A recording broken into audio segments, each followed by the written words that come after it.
নমস্কার, এসকে লার্নিংয়ে সবাইকে স্বাগত জানাচ্ছি। আজকের ভিডিওতে আমি আলোচনা করব মাধ্যমিকের প্রবন্ধ রচনা সাজেশন। তো এবছরের পরীক্ষার জন্য কোন কোন প্রবন্ধ রচনা সবচেয়ে বেশি ইম্পর্টেন্ট সেগুলোকে নিয়ে আজকের এই ভিডিওটা আমি করেছি। তো আশা করছি ভিডিওটা তোমরা শেষ পর্যন্ত অবশ্যই দেখবে, না দেখলে তোমরা কিন্তু কিছুই বুঝতে পারবে না আজকের আলোচনাটি। তাহলে আসুন জেনে নেওয়া যাক এবছরের মাধ্যমিক পরীক্ষার জন্য কোন কোন প্রবন্ধ রচনা সবচেয়ে বেশি ইম্পর্টেন্ট। তো সর্বপ্রথমেই আমি যে টপিকটা নিয়ে আসছি তোমাদের জন্য সেটা হচ্ছে উৎসব ও মেলা। উৎসব ও মেলা এই টপিকটা এবছরের জন্য ভীষণ ইম্পর্টেন্ট। তো এই টপিকটা থেকে এবছর একটি প্রবন্ধ রচনা তোমাদের মাধ্যমিক পরীক্ষায় আসতে পারে। তো উৎসব ও রচনা এই টপিক থেকে কি ধরনের প্রশ্ন আসতে পারে সেটা নিয়েই আমি এখন বিস্তারিত আলোচনা করব। তো এই টপিকটা থেকে যে প্রশ্নটা আসবে তার মধ্যে সবচেয়ে বেশি যেটা ইম্পর্টেন্ট সেটা হচ্ছে বাংলার উৎসব।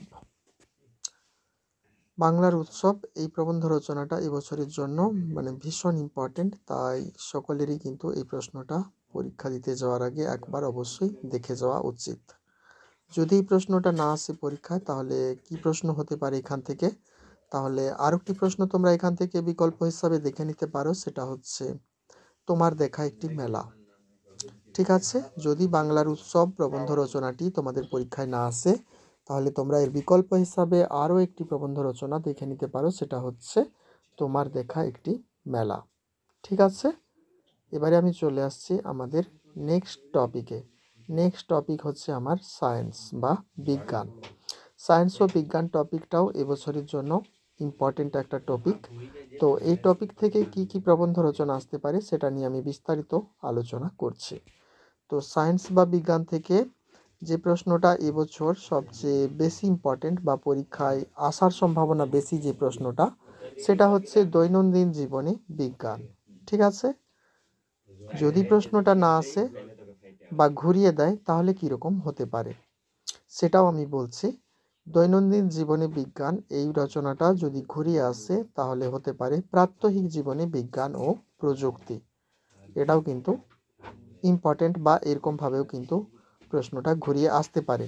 দুটো একই রকম, দুটোর উত্তর কিন্তু একই হবে, তাই ভয় পাওয়ার এখানে কিছু নেই। যদি বিজ্ঞান ও প্রযুক্তি থেকে এই প্রশ্নটা তোমাদের না আসে, অর্থাৎ প্রাত্যহিক জীবনী বিজ্ঞান বা দৈনন্দিন জীবনী বিজ্ঞান এই প্রবন্ধ রচনাটা পরীক্ষায় না আসে, তাহলে কি প্রশ্ন আসতে পারে? অতিরিক্ত তোমরা একটা প্রশ্ন এখান থেকে দেখে নিতে পারো, সেটা হচ্ছে চন্দ্রযান-3 বা ভারতের চন্দ্রযান অভিযান। এই প্রশ্নটা তোমরা দেখে নিতে পারো। ঠিক আছে, এরপর চলে আসছি আমি আমার নেক্সট টপিকে। তো আমার 3 নম্বর টপিক হচ্ছে এনভায়রনমেন্ট বা পরিবেশ। পরিবেশ টপিকটাও কিন্তু এবছরের জন্য ভীষণ ইম্পর্টেন্ট এবং এখান থেকে একটা প্রশ্ন বা একটা প্রবন্ধ রচনা পরীক্ষায় আসার সম্ভাবনা প্রচুর। তো এখান থেকে কি ধরনের প্রশ্ন আসতে পারে এখন সেটা নিয়েই আমি বিস্তারিত কথা বলবো। তো পরিবেশ থেকে বা এনভায়রনমেন্ট থেকে যে প্রশ্নটা আসার সবচেয়ে বেশি চান্স রয়েছে এবারে, সেটা হচ্ছে পরিবেশ দূষণ ও তার প্রতিকার। ভীষণই ইম্পর্টেন্ট এই প্রবন্ধ রচনাটি। তো এটা তোমরা অবশ্যই পরীক্ষা দিতে যাওয়ার আগে একবার দেখে নেবে। ঠিক আছে, যদি এটা না আসে তাহলে কি আসতে পারে? এর বিকল্প হিসাবে তোমরা আরও একটি প্রশ্ন দেখে নিতে পারো, সেটা হচ্ছে পরিবেশ রক্ষায় ছাত্রছাত্রীদের ভূমিকা। ঠিক আছে, পরিবেশ দূষণ ও তার প্রতিকার যদি এই প্রবন্ধ রচনাটি পরীক্ষায় তোমাদের না আসে তাহলে কিন্তু পরিবেশ রক্ষায় ছাত্রছাত্রীদের ভূমিকা এটা কিন্তু আসতে পারে। ঠিক আছে, চলে আসছি আমি আমার নেক্সট টপিকে, সেটা হচ্ছে তোমার প্রিয়, অর্থাৎ ইওর ফেভারিট।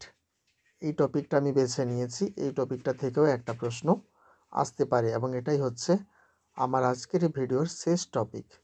সেটা হতে পারে তোমার প্রিয় বই হতে পারে, তোমার প্রিয় কবি হতে পারে, বা তোমার প্রিয় সাহিত্যিক হতে পারে, বা তোমার প্রিয় পর্যটন কেন্দ্র হতে পারে, বা তোমার প্রিয় সিনেমা হতে পারে।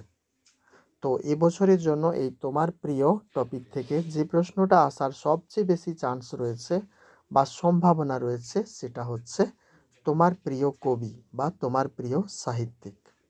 ঠিক আছে, এই প্রশ্নটা কিন্তু এবছর মাধ্যমিকে আসার সম্ভাবনা প্রচুর রয়েছে।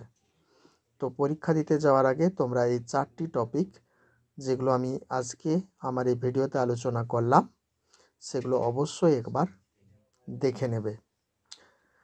বাংলার উৎসব দেখে নেবে, তোমার দেখা একটা মেলা, ঠিক আছে, পরিবেশ দূষণ ও তার প্রতিকার, দৈনন্দিন জীবনে বিজ্ঞান এবং তোমার প্রিয় কবি বা তোমার প্রিয় সাহিত্যিক। ঠিক আছে, এই 4টি রচনা এই বছরের পরীক্ষার জন্য ভীষণ ইম্পর্টেন্ট।